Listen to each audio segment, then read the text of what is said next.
Okay, welcome back to the channel, and today it's time to do a 2-in-1 review of some Degenesis adventures. So first off, Rising Ravens, and then second will be Harm's Way. These two are quite short adventures, around 24-28 pages, and they will illuminate the diversity and difference of these Degenesis locations where they take place, and show a bit about plot creation for Degenesis. So first off, Rising Ravens. This adventure is located in Bayonne in the Rose Swamps, and this is kind of a bridging adventure between the Killing Game and the Black Atlantic, establishing some characters for the Black Atlantic. Following the events in the Killing Game, Toulon has become destabilized, and the Raven of Bayonne, Sacrocant, is looking for opportunities to expand and is using this opportunity to extort the Preservist Charpentier and demand support from these Spitalians of the Red Pack. These Spitalians have been engaging in questionable experiments in the Rose Swamps, and they have also been following trails towards Britain to uncover the secret of the Starfire. So this is kind of the premise of the plot. The attempted extortion by the Apocalyptics. A competing apocalyptic from Ducal is then trying to interfere in these attempts by Sacrocant to enlarge his territory, and has sent a spy, the Cuckoo Armaturgia, to spy on the activities of the Preservists and the attempt to save the Preservist Bascule. So Bascule has been captured by Sacrocant. He's been held in Bayonne as a bargaining chip against the Red Pack, and then it's the task of the players to rescue Bascule from his captivity and deliver him to the Spitalians. Bayonne itself is a quite remote location, completely ruled by the Apocalyptics, and is kind of a swamp location where fights between different Apocalyptics take place in a monitored surrounding. The main feature of Bayonne is the surge tank, the Neo-Libyan surge tank, which has sunk into these swamps and makes up the headquarters of the Apocalyptics there. So in this adventure, the plot quickly is established when the players are contacted by this Cuckoo Armaturgia, who is pretending to be a Spitalian, and then invites them to travel to Bayonne and there to talk with Wattenger, one of the members of the Red Pack. And Wattenger asks the players to infiltrate Bayonne and rescue Bascule from his captivity inside the surge tank. And then the adventure basically unfolds in Bayonne and inside this surge tank.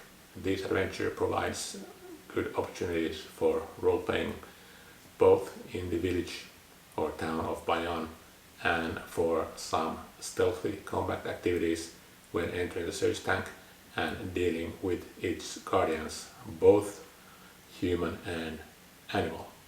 And I think the most interesting part is how it establishes the connections from the Killing Game to the Black Atlantic, as we will again meet the characters of Wattenger and Bascule in the Black Atlantic. The adventure is quite short, but what it does, I think it does well, and there is some great art included in this adventure. The character portraits are of the same good quality as before, and there is a very nice image of the planning of the assault on the surge tank and nice interior art as well. The adventure gives the GM also possibilities of continuing the plots established here, either near Toulon, in Ducal, or in Bayonne itself. So you have a nice kind of a capsule which offers you different new characters and new plots which you can build on. Some of these plots are not then followed any further here. For example, the future events of Toulon are left to the GM, but the Red Pack then is quite closely involved in the events of the Black Atlantic. This adventure is available for download for free at the Degenesis.com website, and I strongly recommend it if you are planning on running the Degenesis World Trilogy, or if you want some inspiration for creating adventures in the Rose Swamps, or you are just looking for post-apocalyptic material in general. Then into Harm's Way, which is quite a different type of adventure. This is a very recent creation, and this adventure takes place in Justitian.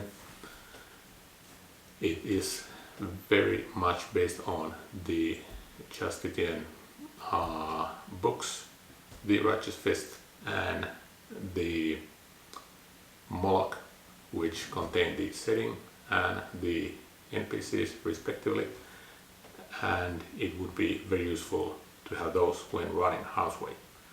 Harm's Way is actually a kind of a beginning adventure which includes pre-generated PC characters which you could use, so it could be an introduction into Degenesis, a very different one from Embargo, the adventure included in the core rulebook.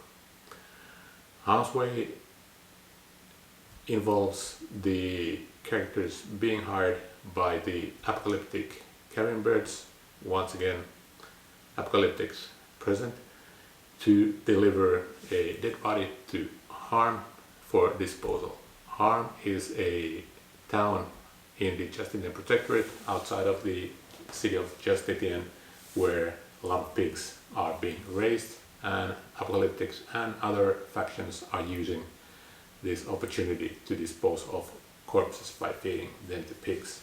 So this is quite macabre material, maybe not suited for any younger players, but this is then of course a game for ages 16 and up.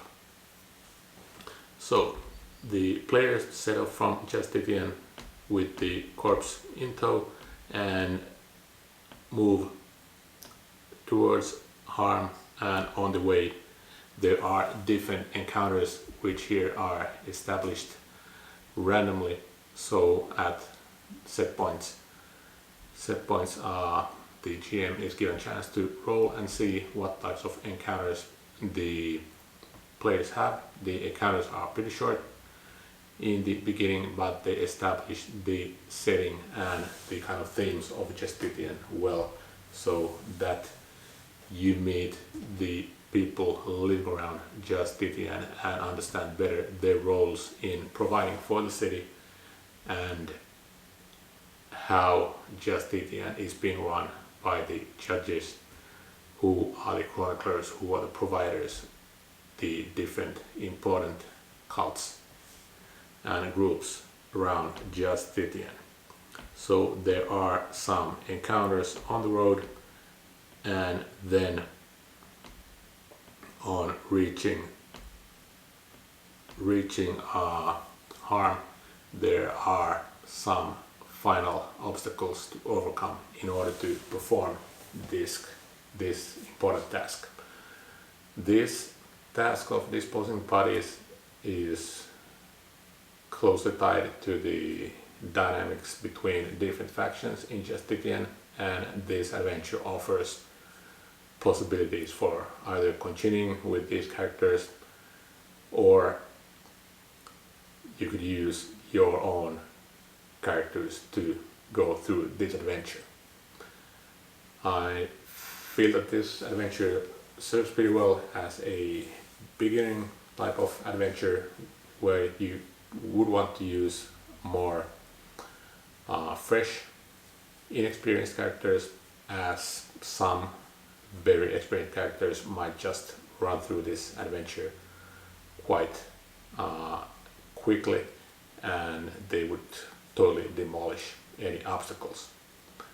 So Liam Foley has done a great job in writing Harm's Way and establishing the different factions and different characters in Harm and in Justitian, and there are good ready-made play characters to be used with their own motivations and their own skills for this adventure.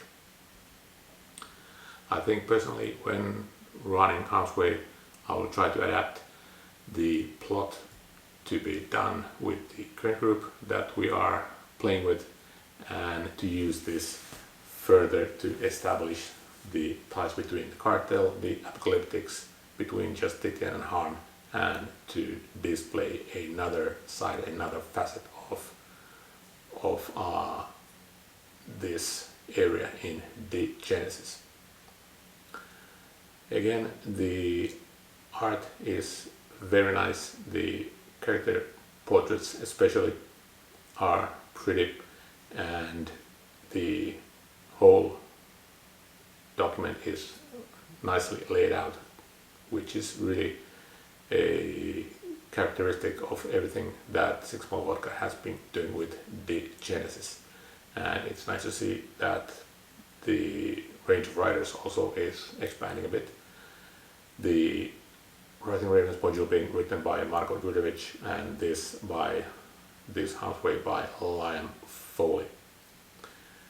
This is also available as a download at the Degenesis.com website, and for those who ordered Justitian, they also received a copy of this, a physical copy of this Harm's Way module. Okay, the module, I think, for me is highly recommended for reading if you want to see a different side of Degenesis adventures. Not super combat related, but an opportunity to use some beginning characters and to explore the world of Degenesis. So this concludes our 2-in-1 review of Degenesis adventures. There will be another 2-in-1 video about Degenesis coming later on. If you like this, give it a thumbs up and subscribe to the channel, and thanks for watching. I'll see you in the next video.